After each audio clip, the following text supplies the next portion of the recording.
Greetings, fellow visitors. This is Upgrade Terminal, a Star Province fancast. I'm Malachi. And I'm Nick. Welcome back to the facility.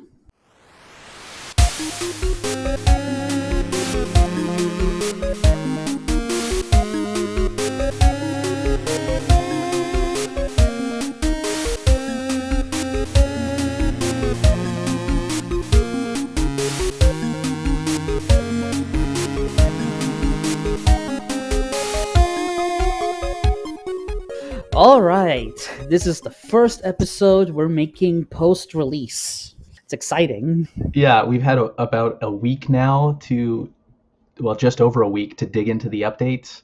Yeah. I'm sure everybody has been very busy getting through the content, some of us faster than others. Yeah, and we just want to cover like a couple of the big things that are included in the update and just kind of gush about them. And this episode, to help us gush about the game, we have a guest. Say hello, Doom Man. Hello guys, what is up? Hey, welcome onto the show, dude, man. It's really good to have you here. Thank you very much. Why don't you introduce yourself a little bit, Doom Man, and maybe talk about how you came into this game and this community. This game fascinates me because the way I found out about it was in 2022. A friend streamed it one time. They didn't recommend it to me particularly. They didn't gush about it. They just showed it on stream, and it was interesting enough for me to wishlist it. I get it gifted one day, I play it, and then I'm just falling in love with it, despite the fact that I don't play bullet hells or other rogue games much. And then 2 months after that, I joined the Discord, and I've been relatively active since then. And you say you also sometimes do some art? Yeah, I do random art, sometimes of this game, sometimes not. I like pixel and drawn art. And in particular, around the time of release, a couple of days before, and certainly since, you've been very actively streaming the game on the server sometimes. Yeah, I think it's just a very fun game to boot up and talk to people about, because you never know what's going to happen in a run. Yeah, that's so true. It's really fun to watch someone play, and then especially if that person is kind of talking you through the logic of the decisions they're making. Or even if they're not, if you know the meta game kind of, right? It's so satisfying to watch and be like, whoa, why did they do that? What are they doing here? I love it. But before we dive into all of those juicy topics, we're going to bring back something from Season 1, and we're going to talk about something nice that happened to us this week. And, Dooman, you're our guest. Why don't you go first? Alrighty. The nicest thing that happened is I was joining a bunch of tournaments in a fighting game called Akatsuki Blitzkampf. I played 2 of them, and basically I didn't get too far. I didn't get enough points to qualify for the finals. But then it just so happens that 2 people that were meant to show up couldn't, and I was one of the next few people that, the next best thing to get invited. So I accepted, and I got in, and I performed actually better than I expected. I made it to losers finals before I got kicked out. Oh, wow. That's really exciting. Damn, that's good. Thank you. It was awesome. Is this your first time participating in that kind of tournament? It was the 3rd time. I participated 2 times, which is why I had some points before, just not enough to qualify for the finals. All right, congrats, man. Yeah, that's really cool. Thank you. Well, because it sounds like progress, and then it sounds like this is something that you're probably going to be in more tournaments in the future. If I can, yeah. Cool. What is the game called? It's called Akatsuki Blitzkampf. The version in specific is also called Akatsuki Blitzkampf Ausfasch. It's like German lingo. Oh, okay. I'm gonna be honest, when it comes to the world of fighting games, I get super lost very quickly because I don't know what anything is that people are talking about. Yeah, that is just how it is. I feel that way even about fighting game subgenres. Like, I love 2D fighters, but talk about Tekken, I will have no clue what's going on. So you mentioned, Dooman, that you don't play a lot of bullet hells or shmups, but Star Providence pulled you in. Is there a fighting game analog to that? Is there a fighting game I can play that is kind of more for people that don't play a lot of fighting games? Super Smash Brothers. That's I mean, it is an answer, but I think it all depends. There's some games you could think about oh, this is designed way differently from every other fighting game. But I think you just gotta find the one that really vibes with you. Because Star Providence, I'm not gonna say the gameplay isn't great, because it is, but you could probably reskin this game without changing the gameplay to be something that doesn't appeal to me as much. Like stuff like the music and art direction also pulled me in, and I think Yeah. that's a big contributing factor. And I feel like that's the case in a fighting game too. You just gotta find the one where you really like the aesthetic, or you really vibe with a character, and that Hmm. will get you to go through the harsh parts of it. You just need a game that you find yourself loving so much that you're willing to stick through the part where you just have to like understand it and be good at it. Exactly. Very good advice. Yeah, that's great advice. Well, we will be rooting for you in your next tournament. All right, Malachi, what's something nice that happened to you this week? So this week we made a goal this year that we wanted to be a little bit more social than we were in 2024. So we had some friends over for dinner, and I actually spent a lot of time throughout the day cooking and preparing, Mhm. and it was really, really rewarding to have people eat food that I made and say, "Oh, this is really good." Mhm. I hadn't done that in a while, so yeah, I just had a lot of fun making the dinner. And then the best part is, like, we have leftovers for at least lunch and probably dinner today. So it's kind of like I cooked 3 meals at the same time, and that's always really nice. So spent a lot of time on Saturday doing that, but the rest of Sunday is going to be way more laid back because of it. Did you enjoy the company of this dinner party? Yeah, I did. Yeah, we also played some Towerfall after dinner, and it was good. These are these friends. I've known them for probably 8 years at this point, and yeah, they're really fun people to hang out with. So it was good. I hadn't seen them in probably a year. That was a good time. That's delightful.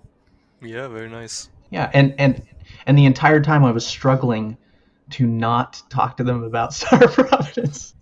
Why? Well, you should have. Oh, well, I just didn't want to be like, guys, wait, no, I need to derail this entire conversation. Look at this game.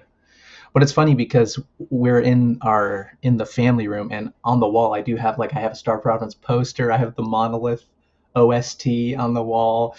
So I have a lot of eye traps that people look at and be like, what's that? And I'd be like, oh, funny you should ask. And they fell for none of them. Nope, they didn't. So I got to rethink my strategy. I need to hang the poster somewhere more obvious. Yeah, that was me. Nick, what about you? So, related to Star of Providence, so obviously when the release just came out, there was kind of this kind of implicit, strongly felt policy of like, hey, don't just spoil everything. In fact, I will say this myself as a beta tester, I got specifically requested by the devs, hey, don't just post the videos you have of all of the new endgame stuff. Don't just post like, oh, here's the videos of all the trials being cleared, or like, here's me winning loop 13 right away. But I finally this week, as I'm recording this, managed to publish all of those videos. They're still filled with spoilers, all of them, but I finally got around to just getting the footage, uploading it, because I had to re-record it for the updated version, because the previous ones were in beta, and that footage was no longer representative of the game as it was. So I had to redo all of that stuff and then republish it and put it together. And I am so happy that I'm excited to make videos about this game again, and I want to get back to streaming it. Again, if I Mm-hmm. do stream it, it will be full of spoilers because I'm like, okay, let's just immediately go into Loop 13 and do stuff. But it's just been fun to just feel like, oh man, I get to like satisfy this creative urge again, and I can talk about it now. I can actually talk to people about the cool stuff that's in the game. I don't have to like keep my mouth shut anymore. Yeah, you're out of beta jail now. Pretty much. So that's been fun. It's kind of weird because if you're in beta, you know all of the exciting stuff, but you can't share the excitement with anyone except the other beta testers. And I like all of them; they're good people. But it's like I want to talk to you, Malachi, about it. Yeah, you know, that is the burden that the beta testers must bear. and that's what we're doing this episode. We're finally talking about all of that stuff. I think we should say at the top that there will be spoilers. If that wasn't already clear, there will be spoilers for a bunch of the loop bosses and also the trials in this episode. So for any listeners that are wanting to stay unspoiled, please take note. Yeah, we're not gonna spoil like the super end game stuff in this one, but we are going to talk about a lot of the stuff that you find along the way. So keep that in mind. So first up, the very first thing we're going to talk about is something that you could encounter on like a fresh save file, completely brand new to the game, and you could still find it, which is the Gauntlet. Yes. Yes, sir. To briefly explain what the Gauntlet is a optional challenge you can encounter in floors 4 or 5. Mm-hmm. And basically, you encounter what has been called the Stormlord, the Gauntlet Caretaker. I think the other day on the server, Alex said, just call him Ace. That's a valid name for that guy. Oh, that's cool. Yeah. So I'm just going to call him Ace. Anyway, Ace, who is the Stormlord, a member of the council, funny that, he offers you a challenge. He says, well, you can go through these optional series of rooms that are kind of separated from the main floor. And what you have to do is like you have to complete a bunch of challenges. Sometimes it'll be like defeat some enemies. Sometimes it'll be like there's a lot of them. You have to defeat enemies. You have to save the little guy. Dodge bullets. Yeah. Yeah. And at the end, you have like a gauntlet mini boss, kind of, and you get rewards based on how well you did. If you take damage at any point during one of these rooms, the room is over immediately, and you just have to keep moving. The clapping hands that say, what does it say? Great job, good job. What does it say? It's a number of messages. Bravo. Excellent. I think sometimes it says excellent. Those make me feel so good. They are awesome. It's silly, but like every time I'm like, oh yeah. Like I really like that they added that because it makes the thrill of beating it hitless that much more visceral for me. Yeah, it's because you can imagine like it's the Stormlord clapping you as like, okay, good job. It's a good visual cue too when you consider if you have like a room where you have to clear enemies, it'll say like kill 5 enemies, but that doesn't mean it'll spawn just 5. It'll spawn them infinitely until you fail or you succeed. So you could have like 3 on screen, then you kill the last one, and suddenly boom, you did it. Great job. I love that. Man, what were your thoughts when you first encountered the Gauntlet? I don't know where to begin. But overall, I just love this feature so much because one, I love Ace as a character. Can I speak about like everything that he has to offer, or is some of it too spoilery?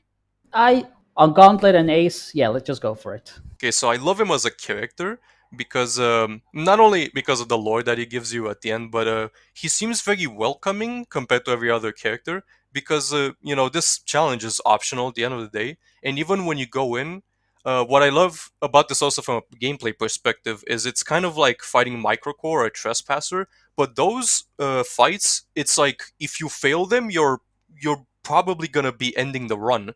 But this guy's like, nah, you got hit, you're out. It's okay, man.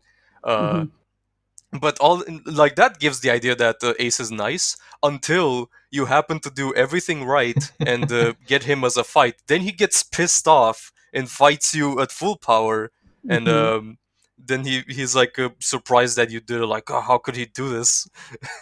I just love that. Well, I think it's more of it as him saying, "Oh, you did everything without taking damage, and you defeated me. Oh, I see. So you're worthy of a real fight then." And he's just like, "Okay, let me show you what I can do."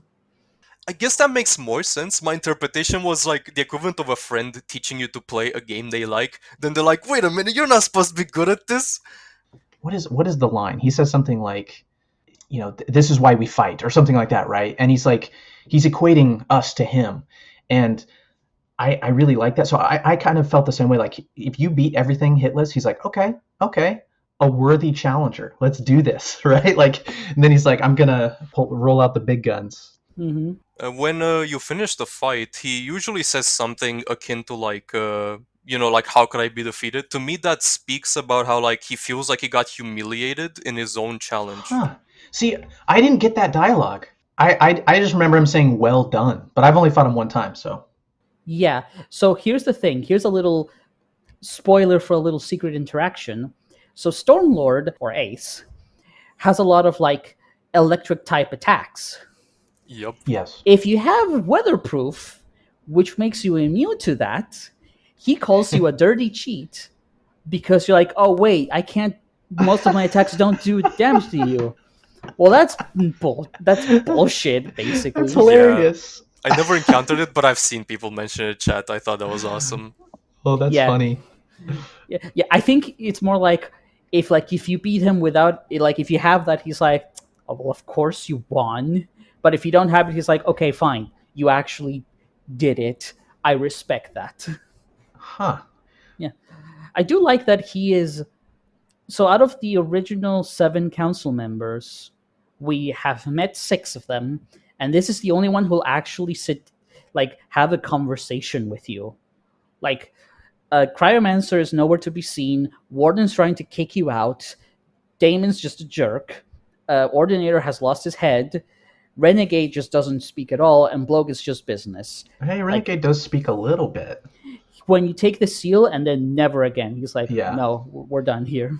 What's fascinating is also Ace tells you about a lot of things. It's kind of like as if the counselors are this weird friend group and he's the only sane one. Like, yeah, I ignore those guys. I can let you know what the facility's about. Well, he says he created the gauntlet to keep himself sharp, doesn't he? Yes. That is fascinating to me because he seems to be the most lucid of any of them, right? Mm-hmm. Like he's retained more of it. It's arguable that he's retained more of himself than any of the others. Yeah, like I feel like someone like Warden has just kind of become trapped, and now he's like, this is just what I have to do. I have to stay here and keep Chaos God sealed. Yeah, he's guarding the gate. He's like probably super bored. I think he's more like he's like the it being trapped in the temple has changed him to be like, there is nothing else here. I have to do this. Whereas Ace is like, actually, like, remembers how to hold a conversation with someone. Mm-hmm. Well, he's really surprised when you ask him to talk. He's like, wait, you want to chat? And then he's like, yeah, oh, okay, let's do it. So he's not used to that happening. And he talks about how he assumed that we were just a mindless war machine, and he's like, but now I don't feel that that's right. But Doom-Man, to your point that I think Ace is my favorite NPC at this point. Like I just have so much affection for him because he tells you a lot of lore stuff. Yeah, and he talks to you, and he's nice to you in a way that Trader isn't either. Trader used to be like the big lore guy, right? But he's like, clearly he just he's trying to take advantage of us, offering me 2 max HP for 20% max ammo. Get out of here, Trader. And he's also like, he's obviously he's being a bit dramatic in his storytelling in the hub, and like he says, oh, it's a lot of speculation, but whereas Ace is like, no, I've been there. I can tell you exactly how it was, and I'll tell it to you very plainly. He's a lot more genuine about it. Like, you know about the database? Well, it's like a piece of junk anyway. I want to forget about it. But also at the same time being like, why are you here and what are you doing exactly? I'm guessing his impression also comes as a result of Armsmaster. I'm guessing that guy came to be just in quotations a war machine. So he's surprised when any other ship is like wanting something else. At one point he does ask you like, okay, what are you fighting for? And your options are survival, power, somebody, or don't know. Which one did you pick, Doom-Man? I picked I don't know because that's what I feel like I would be feeling in that situation. Mm-hmm. I forget what he said though. What did you pick? I picked somebody. So did I. He said something like, "Oh, how noble! How noble of you!" I read that sarcastically, though, or jaded, like a very jaded comment, like, "Oh, really? How noble!" Yeah, it felt jaded more than sarcastic, but he's like, "Well, that's good of you, but then like, how far can you take that mentality? Because you can't save everyone." He's got some baggage. Real quick, I wanted to ask you guys, what's your favorite challenge in the Gauntlet? Like your favorite challenge room? Do you have one? I'm trying to think myself. Like besides, I don't want to count the end fights. I'm talking about the pre-boss challenge rooms. Okay, the one where it's got a Bane engine and a bunch of targets, and the way to do it is just But just let him target you and just fire bullets and let him take out the targets for you. Mm-hmm. I'm not very good at that one yet. Because it's so different from everything else. It's like, oh, this is actually a unique type of challenge. You're asking me to do something different. That's cool. There's one room I like, which part of me is making me think it's a reference to something. It's you got these robot-looking dudes that look very humanoid, and they sit Mhm. exclusively at the top of the screen. I just really like their design and attack patterns. It seems like a classic shoot 'em up setup. Gauntlet has a lot of completely unique enemies that don't appear anywhere else, and you can't collect them in your bestiary Yeah, either. which is a bummer. Yeah, that's a bit Oh It's a lame. well. bummer. But I wonder if that's because they're just like Ace created them just for the gauntlet. They're like not actual creatures. I don't know. Well, but you do get temple enemies in your bestiary, so that's like, That I don't know. I feel like it's weird having the end parts have bosses with actual health bars, and they're still not significant enough to be in the bestiary. I think that they might eventually make it there. But my favorite challenge, I just love the hermit with the flag. That's like waving the flag. It's so cute. So I really love the bullet dodging uh, ones, but I really like the centipede. Yeah. That one just makes me smile. It's cool. mhm. And let's not forget Ace after the gauntlet. Whether no matter how well you do, you can just talk to him and ask him about all of this stuff, and he says a lot of very interesting things, like how he's responsible in some sense for the facility, Hmm. how his crew wired up the place. He said the facility is built on top of a temple, didn't he? I think so. I think this was mentioned in one of the previous episodes. Like the very first floor you get is the excavation, and the idea is like, oh, the facility is built on top of this excavation. Like something was found here, and then this was built on top of, presumably to tap into the power. I believe that's how that went. I might be slightly mistaken on that.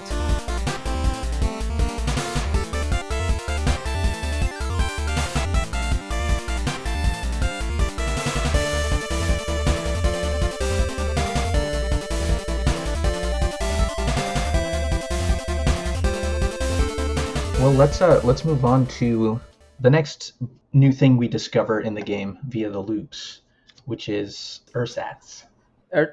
We might have disagreements on the pronunciation here. Don't worry about it. But yeah, it's Ersatz, Flauros, Alethea, and Lucid Dream, which are bosses you may encounter at floors 1, 2, 3, and 4, respectively, starting on loops 1, 3, 5, and 7, respectively. So if you're doing those loops, there's a chance instead of the normal bosses, you'll fight these things instead. And boy, are they flashy. Oh yeah, they're super cool visually. The Mhm. loop one jump scare though is perfection. Yeah. The first time I fought ersatz, I was shocked. I recognize after a couple seconds I recognized it from the trailer, but it is so shocking. Like after what 7 years at this point of me playing this game, and then the having a brand new boss on floor one, I was like, "Oh, what?" Well, technically, you got that with Relics of the Past in 2019 with Grinder. Well, yeah, but that I don't know. This one feels different. This one feels different because it's a totally new background. It's that's what makes it more jarring. So I know Alex made Urtzas, and I feel like he must have spent so much time figuring out the exact timing of like how long should you just get a look at this sinister boss before it kicks into fight mode. Just that fraction of a second of like, wait, what is that? And then okay, now you're fighting. Go. Yeah. What gets me about the kind of jump scare aspect of it is the fact that I've been playing this game for like what 2 years, let's say, and Hmm.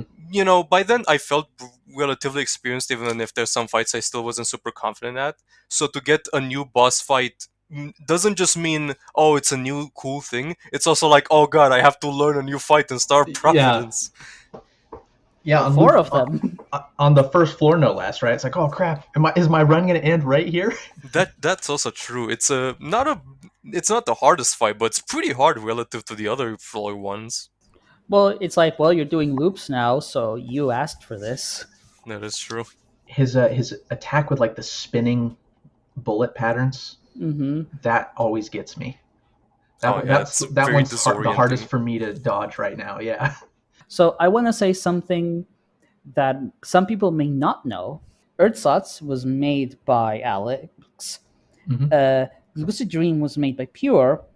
Alethea was made by Flan, and Flauros was made by Garo. So we finally What? have, at long last, a boss fight made by Garo. After years of fans asking for it, this used to be a very repeated request in the old days of the server. People wanted to have a boss fight made by Garo, and we finally have one. That's awesome. I didn't know that. I knew because I was told about it by people even pure in voice chat, but it's still so crazy to hear. And people did, once the new bosses came out on the server, be like, "Oh wait, those match like those profile pictures they had on Halloween at one Mm, time." It's like, yes, each dev was teasing their own boss when they were I doing that. see. Mm, Huh. that's cool. So, well, let's continue to go through in the order we you encounter them.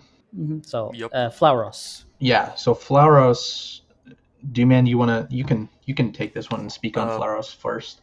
I love it for a similar reason that I was talking about that one room in the Gauntlet. It feels very classic shoot 'em up boss. Hmm. It's a really cool design. I love mech looking stuff, and it's Yeah. refreshing to see that in the context of this game. It's also it kind of piques my intrigue to see reused assets in it because I can't tell if that's just smart reuse of assets for game dev reasons or if it's actually lore related. What assets does it reuse? You can see the blue wands from the temple on it, and also those reflective shields when they're like on an enemy and you shoot them, but they're like blue instead of orange. And there's Huh. probably other tiny stuff like that. The Oh. background is Behemoth's background, but like with like some warping effect applied, and the little crystal you see at the very start, that's from Myriad as well. Yeah, I was gonna say that entrance too is really good because after you played it a number of times, you can tell when you're gonna fight Behemoth and when it's gonna be Flawless. But the first time, I was thinking like, "This Behemoth, right?" Because I recognized the background. Then it's like, "Wait a minute, this is something completely new." Yeah, I wondered if it had a connection to Myriad. That might be just them reusing dev assets because, like, well, we have these. Yeah. And also, I am fairly confident, like 90% sure, that Flauros is Garo remaking a boss fight he made in Fraxi.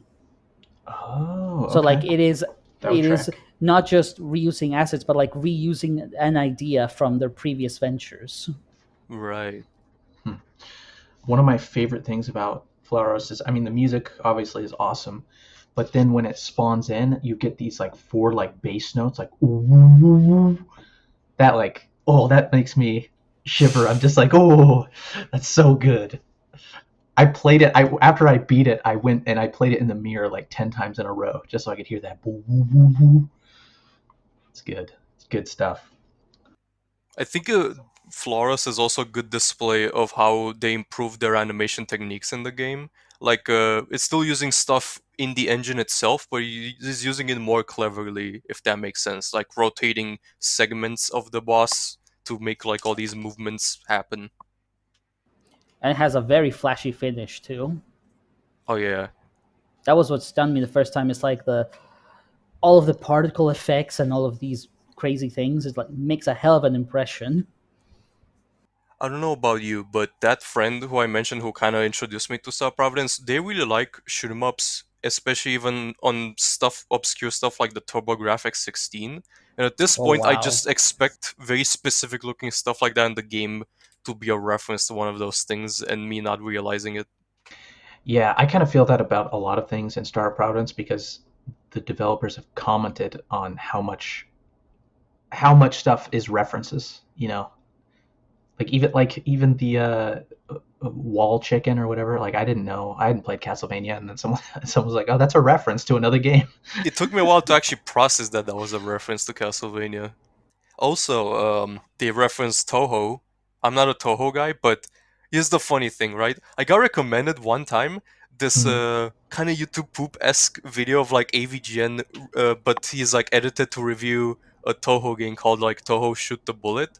Then I was like seeing the name and the gameplay. I was like, wait, is that what the achievement is referencing? Yep, the achievement name is a reference to that. If you haven't seen it, it's a bullet hell style game, but you have to take like photos of like cool bullet patterns, and that's basically what you do in the achievement. You screenshot a 100 bullet pattern. Yeah. Huh.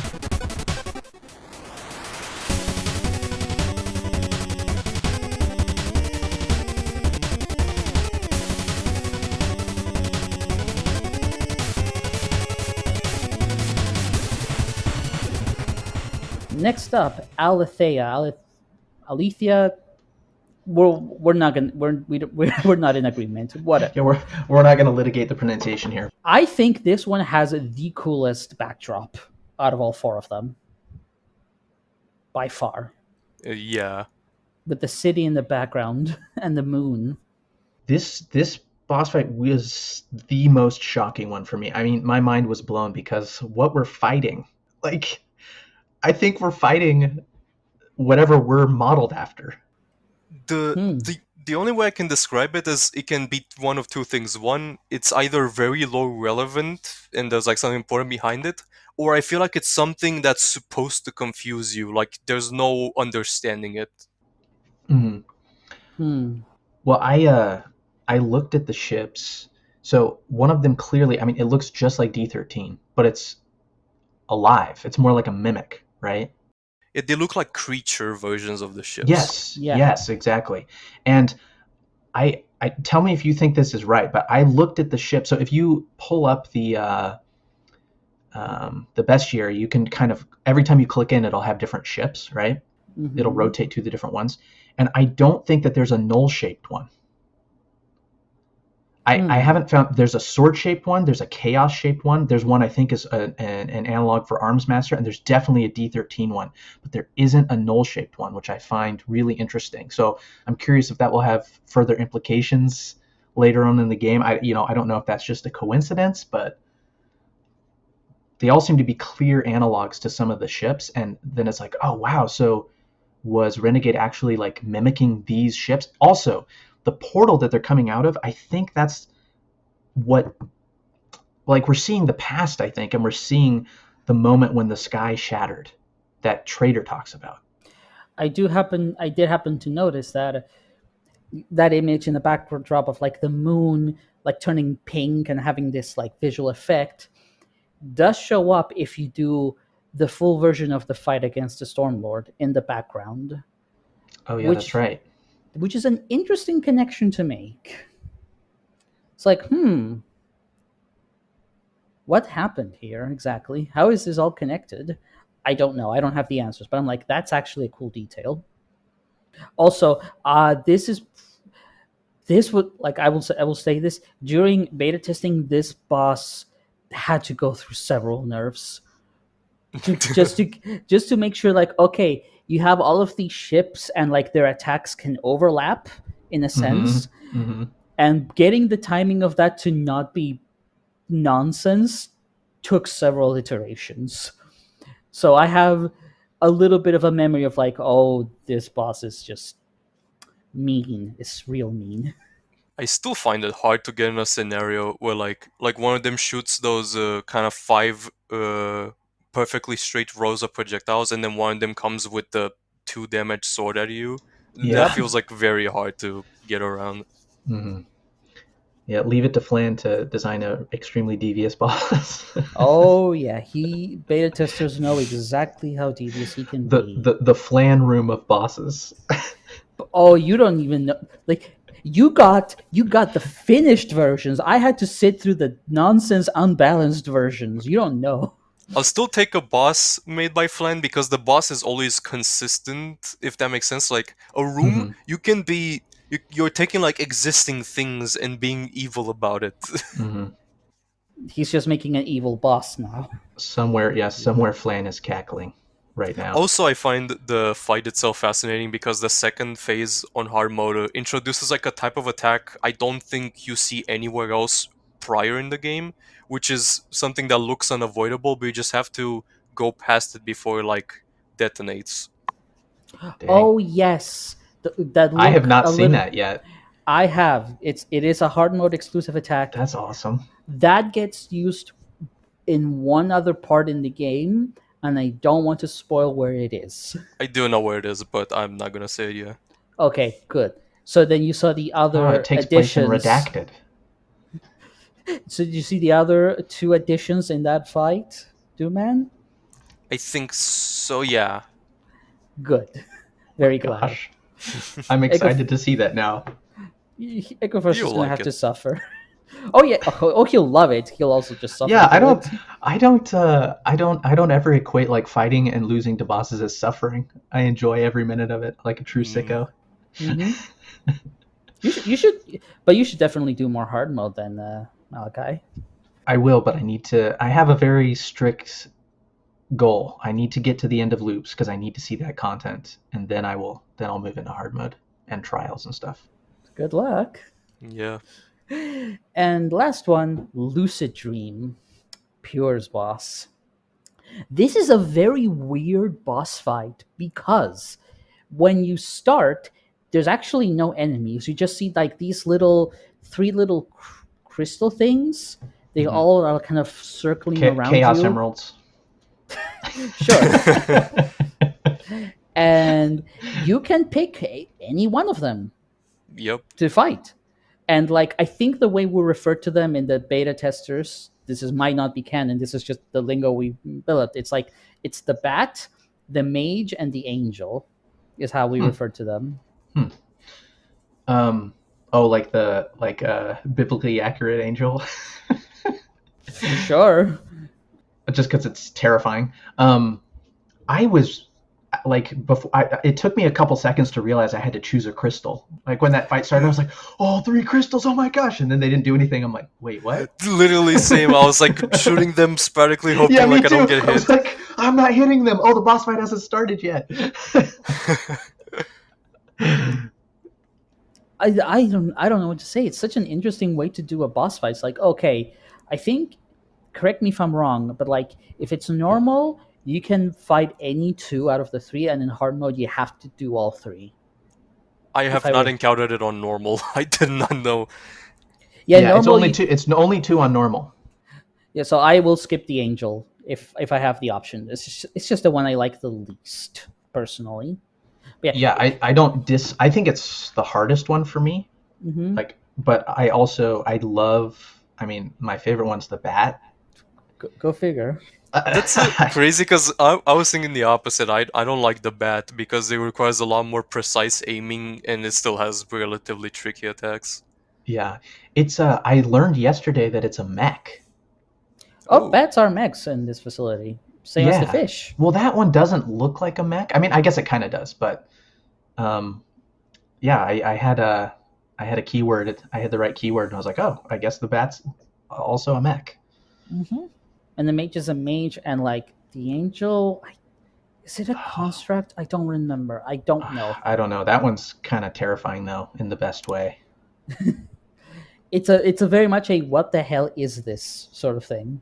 that's like this contributes to my theory about Alethea about being like something you're not supposed to make sense out of. Like, what Hmm. are these things? Why do they take place in like the hub, on the street, and in the clouds, respectively? Mm-hmm. Yeah, yeah. It's very like it's hard to track what any of those bosses mean lore wise, and the name itself, Lucid Dream, like maybe it is just a dream, but whose Yeah. dream is it? But they're in the bestiary, their entry is really interesting. It says, even if we forget, even if we cease to be, it will remember. Mm-hmm. I'm like, huh, what is What it? What are they talking about? what does it Maybe they're mean? saying that these things that you're fighting are events that have happened and you're reliving them. Hmm. So that's kind of what database does with the whole like playback point zero thing, which makes Yeah. sense given that you can only encounter these in loops, which you can only do by fighting database. So it is this theme of like, yeah, maybe you're with this and with Alethea, you're kind of like, this is something that already happened. You're Hmm. seeing it again as you keep visiting the facility, the database over and over again. And it's just showing you more and more glimpses of what once happened at the same time as things are starting to get more and more broken around you. Yeah, I think it's loop 9 where when you go into the weapon trove room on the first floor, there's a piece of parchment paper on the weapon trove. I think it's 7. Okay, maybe it's 7, but that's really interesting because that's kind of it's referencing the fact that like it seems like someone's trying to remember names. And you'll notice at that point, Clinus stops showing up in those little tropes. He's not there. Also, I don't know if this happened to you, Malachi, but eventually you will still encounter the trader, but he'll stop talking to you. Oh yeah. He won't even tell you what you're trading for. It's just like yes or no. Yep. And Ace doesn't talk to you in the gauntlet either. Yeah, he's just like, nope, nothing. Yep. It's funny because people kept submitting that as a bug report, and devs have to keep saying that's intended. It's supposed to be like the deeper you go, everything just stops talking to you. And also people have noticed, Bloke sometimes gets replaced. Oh yeah. And that's really ominous.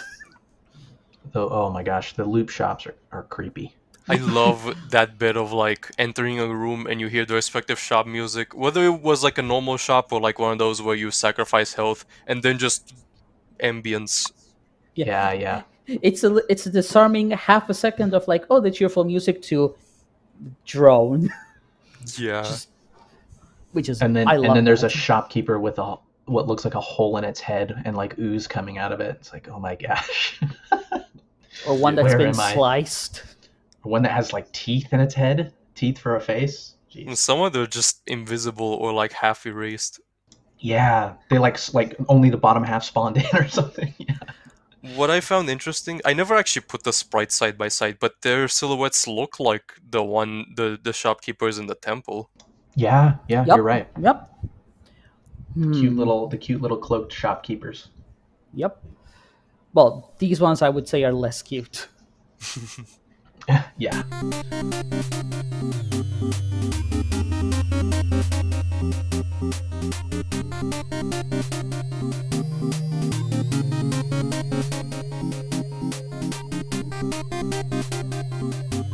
And shall we move on to the trials now? Or do we have anything else to say? The trials and the tribulations. Okay, so bit of a heads up. We're only going to be talking about trials 1 through 3 in this episode. We know that's what there's more than that. We know that, but we're just going to talk about those because Doomman still hasn't beaten 4, and Malachi has not been playing them much. I've only beaten 1. That's fine, man. It's okay. Like you're focusing on loops for now. Yeah. Okay, so yeah, we're going to talk about trials 1 through 3. Proceed. Doomman, do you want to start us off with any particular comment? Well, trial 1 jump scared me. It's funny because the first 2 trials, most of them I actually played in the voice chat on the day of release, so you and like a dev or 2 were able to react to me losing my shit over it. Yeah, that was fun. Yeah. I mean, do we want to just mention straight off the gate, you're doing like trial 1, and you're like, oh, this is cool and exciting new game mode. Like, okay, getting damage ups. Oh, I'm doing the bosses. Okay, the last one is Overlord. Hell yeah. Oof, I beat Overlord. And I noticed the slightly different sprite. I'm like, was that always there? And then it just boom. Yeah, it got me the first time because I was so distracted by like, wait, what? What's happening? Surprise! Yeah. There's more. And then he chopped me in half. Oh, I only processed it now. Was it technically having the quickening? Because it has the same Yes. explosion, and that's such a cool detail. Well, it's like even like you're making Overlord the boss even more like Overlord the ship because now it has a full-on fucking sword and quickening. Mm-hmm. Yeah. And I like it. I like that he pulls out his sword and it's like, all right, I got to go hard now. Pulling out my old weapon. Yep, that sword is so cool. I mean, I don't like the attack because it gets me every time, but it's so cool. Yeah, it's a hard attack to dodge. Like people have already found strats for it. I'm fully aware, but I just care more about like it's just really fucking cool, and it's a nice mean surprise if you know what I mean by it. Yeah, that's a good way to describe it. It's Mm-hmm. also, at least out of the first three trials, the only boss fight like specific thing you cannot practice in the mirror. You just have to get to this point in the trial. So I Mm. happen to know that the devs had plans to have something like that for every trial. Like, oh, every trial, the final boss would have an extra phase that's only in the trial. But like, I think that's one of those things. Like, well, that we can't make that in time. Like, we just gotta finish up what we got instead of just adding even more things. That's understandable. I saw that Overlord had a new form, and that honestly made me afraid. Like, oh god, is this gonna be a trend in the other trials? But then I thought they just didn't have it because it would have been too harsh. Saying, "Oh, it would have been too harsh," is not something that would have stopped them this time. I would say. Like Oh. for people who know what the new endgame content looks like, yeah, they did not stop at because oh it might be too hard. It was like no, just full steam ahead. Just if the players are gonna die, so be it. Mm, Yeah. So we should mention the other thing about trials. Uh, you get not exactly lore, but you do get some ghosts saying some interesting things about this place and the power eternal. yep. Yeah, you get to But talk to a bunch of cute little ghosts. cute. These ghosts are slightly less cute than the normal ghosts. Yeah, they're missing their eye sockets, I guess. Yeah, and they're. I mean, it's interesting. Like, okay, most of the ghosts you meet in the game, they're just like they're cute, but they're mute. These ones will actually talk to you. These ones actually have thoughts and words for you. None of them are particularly reassuring. So if you've been following on, I'm not on Twitter anymore. I'm on Thank Blue Sky, God. but it's been really fun watching people post about the game. And there was a somebody named Raji that made this post. He says made it past the final boss in Star of Providence, then got to the final boss a few days ago. Just got to try the final boss for the first time today. And that's how I feel with the like with that Overlord trial jump scare. It was like it just keeps going. I think it's cool that they wanted to create additional phases for the other bosses, and I'm sure they'll probably get to that at some point. That's probably something for DLC too. I hope not, because DLC 2 is probably going to come out like 2043 or something at the rate they develop DLCs. Is that like hyperbolic, or are you thinking that because you have an idea of what the DLC 2 entails? Uh, Most of DLC 2, what we know about has just been dev ideas and like them saying, okay, this is stuff I'm going to leave for later. I don't actually know. Like, they've mentioned a few things, like, they've mentioned stuff like alt floors, for instance, a few times. Mm-hmm. Oh yeah, that's like the one thing I know about DLC 2, and I'm not gonna ask you for like particular info, but I'm just kind of surprised at the idea because this update alone has added so much, and it was a free update. I can't imagine what a second DLC could give. Yeah. I mean, you have to remember, well, you weren't there, Doom Man, unfortunately, but like the jump from after the end to Relics of the Past was also enormous. Like Malachi was there for that one. I did it. Well, I wasn't there like when Relics of the Past was new, but I did play after the end without having the DLC up until like the end of hard mode, but I didn't Mm-hmm. beat it yet. Then I got Relics of the Past and saw like the differences. Enormous. Yeah. Yeah, it's huge. That there's a reason why eventually it got consolidated and being like, you know what, we're just gonna sell you both of these at once because really you're missing out if you're not. What are the Yeah. odds though that DLC two pulls a Silk Song, not never getting released, but in that it's a planned DLC, but it eventually becomes its own game? Uh I mean, I don't really need an answer on that. That's just a hypothetical like question. okay, But I want to make something very clear. When it comes to DLC 2, I don't know stuff. Like that's I know. like I don't have any particular special insight regarding that. It's just like I Well, I don't don't think think I it's fully would. taken shape with the devs either. It's just I don't know about a separate game. It's weird because when we did the interview with the devs in Malachi for the finale of season 1, we Mm-hmm. saw how the devs had built up so many projects over the years. Like, okay, we made this stuff, and that's where this such and such thing in the game comes from. Like, this is where like crawlers come from. This is where temple comes from. Like all of Mm-hmm. these little past projects that sort of they pulled pieces from to make the game as it is now. And with once it came out as a monolith, they've only been working on this game for a long time now. Yeah.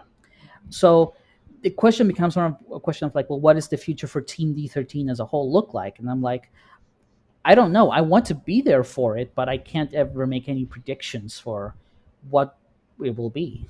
My only prediction would be that it's really fucking bright. I hope so. Well, maybe if the Switch version makes them a little bit of money so they can focus on development. Hey, it got as high up as number 9 in the top digital bestsellers. Really? Yeah. It That's almost beat crazy. out Hades. I was hoping to knock Hades down a peg, but Oh, it didn't. It's moved back down below Super Smash Bros. Ultimate, but still. I hope Well, that stays and is not just like a moment, just a thing for the moment because Donkey played it or whatever. Well, it's 18th now. It dropped last night. Uh, I mean, I've kind of been obsessively tracking this because do you have I'm weird like graphs? Have you opened up Excel and like tracking the data on spreadsheets? Not yet, no. I just like to pop in and see how it's doing. But so I think to me it seems like it's been a really successful launch. So certainly more successful than it's ever been in the past. That's yeah. what I was gonna say. I wonder though, like if you start thinking about it, you have to think like, well, how successful does it need to be Hmm. for the devs to realistically be able to consider putting more of their time into it and less into everything else that they need to do in their lives. Yeah, yeah. I don't know, but I'm happy with the reception so far, and I think with a lot of indie games, you see like they build over time, like the audience will continue. So with this really positive reception, I'm really optimistic that it'll only continue to pull in new players, maybe not in huge numbers, right, but just over time more people are going to be exposed to it. I was gonna say, the server's already getting very crowded in there. I'm gonna say, Well, and the content on YouTube is crazy. Like, yeah, and I'm contributing to that problem now. yeah, I've stopped looking because I've gotten spoiled on a couple things, but it's awesome that there's this many people making the game or making content about the game and playing the game. And I want to make more in the future. oh, good. Yeah, I do as well. In fact, that's what we're doing right now. That's true.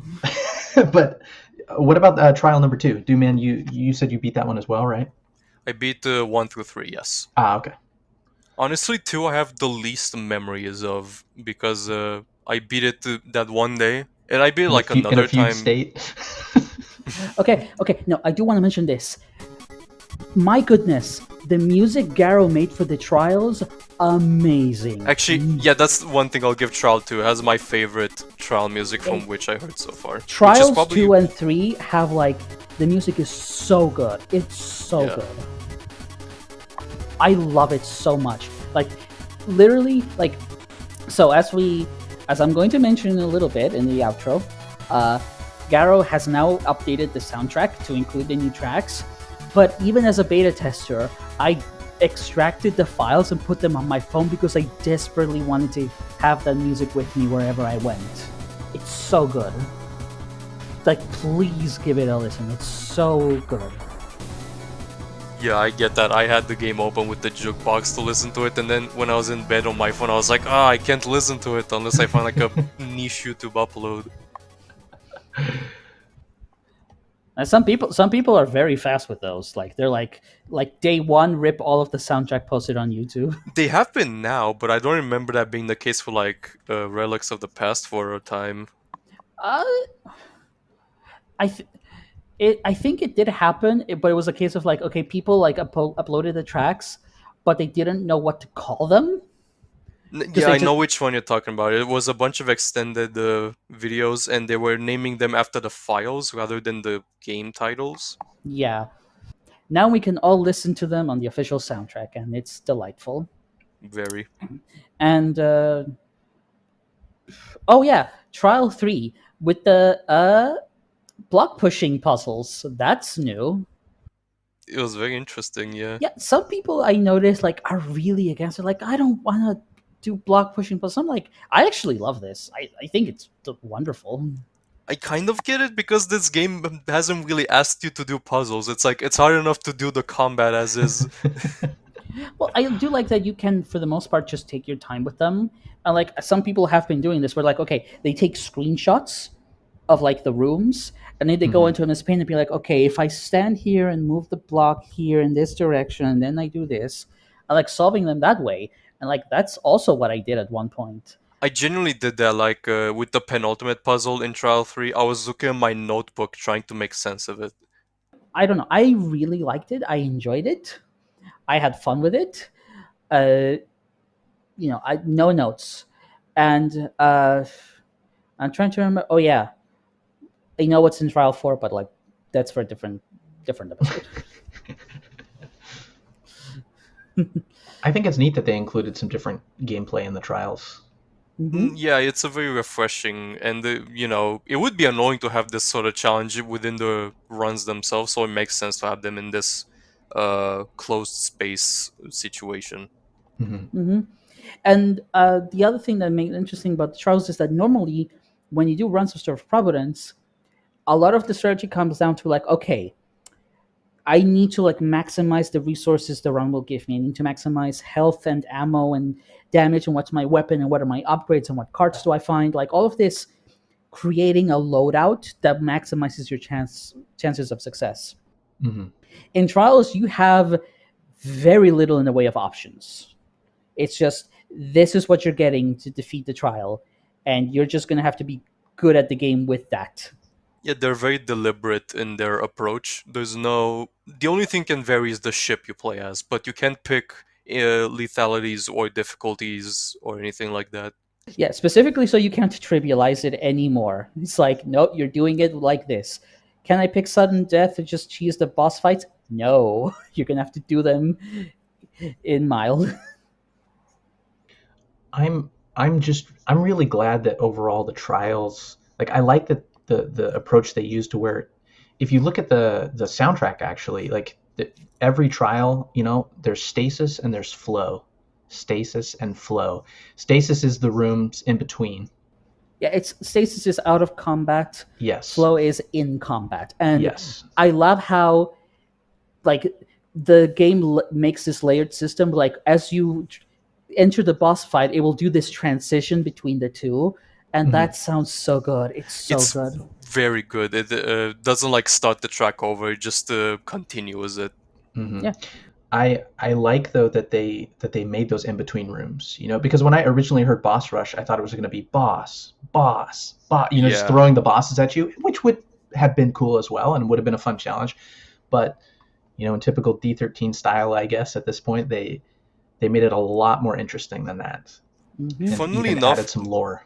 when I've seen people throw out the term gauntlet, I thought that's what it was referring to, just the Yeah, like fighting the bosses. the same dude, man. I thought the gauntlet was, oh, that's the name for the boss rush, because they're not going to call it boss rush in game, right? They're too cool for that. Yeah, that would not mesh with Star Providence's whole vibe, and Hmm. and I thought that was the gauntlet as well because that sounded like a gauntlet.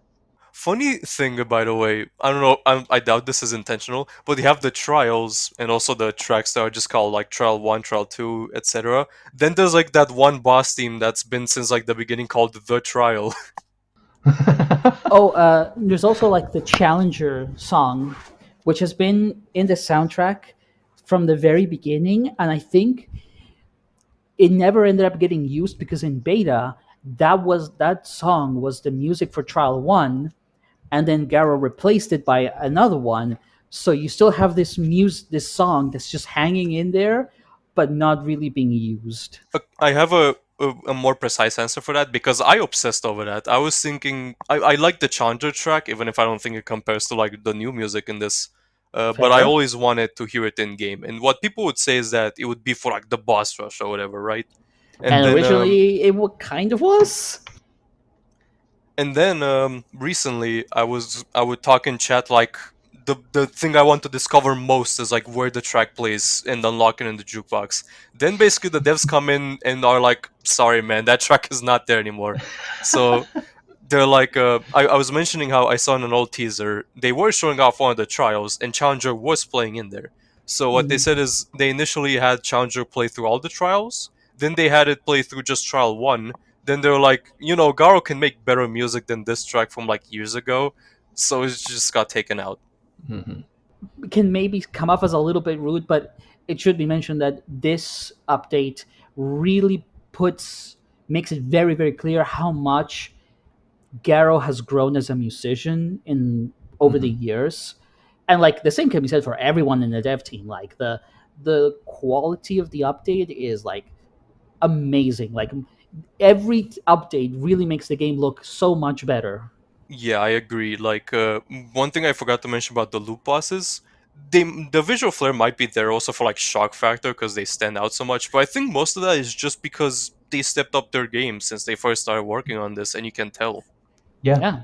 Well, it makes sense. I mean, it's 8 years at this point, right? So 8 years since release, 10 years since development started in earnest. yeah, and I mean, I don't think it's necessarily rude to say that, Nick, just because like it makes sense, right? Like Yeah. they've been improving, and it's awesome that they're incorporating that. Like they're holding themselves to a high standard, right? They want to get better. They're not just resting on their laurels. They're like, all right, let's make this the best we can, and I think that it really shows. It's pretty funny, like if out of context you show someone like ringleader next to Florus, they'll think like, oh, the guy on the right is the final boss, right? Yeah. You can easily convince someone that Florus is the final boss. Well, for a while there, Malachi, when 2019, you thought Nightmare was going to be like the new super boss. Did I? Yes. You were like, because it was shown very prominently in the trailer, and you were like, oh man, they're like, this boss looks so out there and crazy, and it's like, yeah, it's just the floor 4 boss, like just a regular one. Also, by the way, I'm taking this opportunity to say, Nightmare got a serious like glow up this update as well. Like it looks so much cooler. A lot more as well. nightmarish. You know, now that you say that though, Nick, I remember seeing the trailer and I saw what I now know was Alethea, and I was like, oh my gosh, that's the final boss. That's accurate. I think I saw that too and thought, oh, I bet there's like the super duper secret. Because you see the outside of the facility, right? And I was like, oh my gosh, like this is got to be the end. You like leave the facility, there's a portal in the sky. Both that and like I think they also previewed the cloud boss from like Lucid Dream. Both of those have very like seemingly epic final boss like scenery. Yeah. So to me, I'm like, now that I know that those aren't, I'm like, what am I going to be facing? I'm like, what is hiding in there? Obviously was not in the trailer at all that I can tell yet. I mean, I know, but I can tell you, and hopefully you haven't been super spoiled on it. I have not been 100% spoiled, but I do know some things. There's one shot in the trailer I remember that I have not seen yet in the game, where like Noel is flying diagonally upward and is like pure white, I think. Also, I haven't seen that. I haven't seen like there's like a renegade cutscene. There's like a machine cutscene. At this point, I'm thinking like, is that just in the trailer? Did they make that stuff for the trailer? I have no clue. Yeah, I don't either. So I keep asking myself the same question, dude, man. Also, I haven't found Visitor's Echo yet. And for many reasons, I want to find Visitor's Echo. Yeah, it's a runic unique. You're just going to have to get lucky. I did find it. It's a fun weapon. I love it.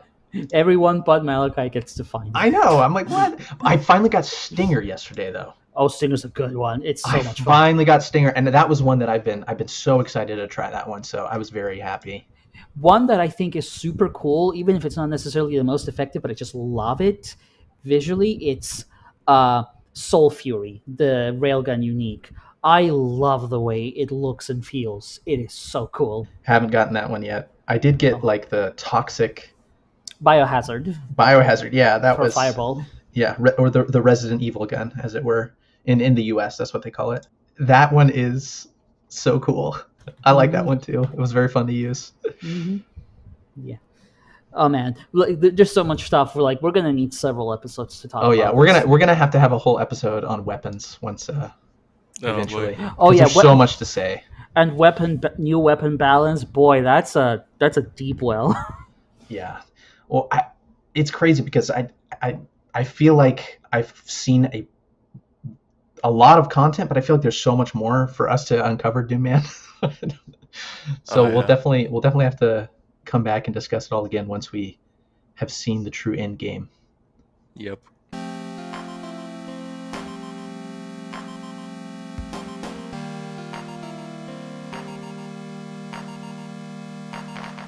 Thanks so much for listening to our StarProv Fancast. Big thanks, as always, to Garoslaw and AlexMdle for allowing us to use their music and sound effects. You can find all of the music of Star of Providence in Garo's Bandcamp.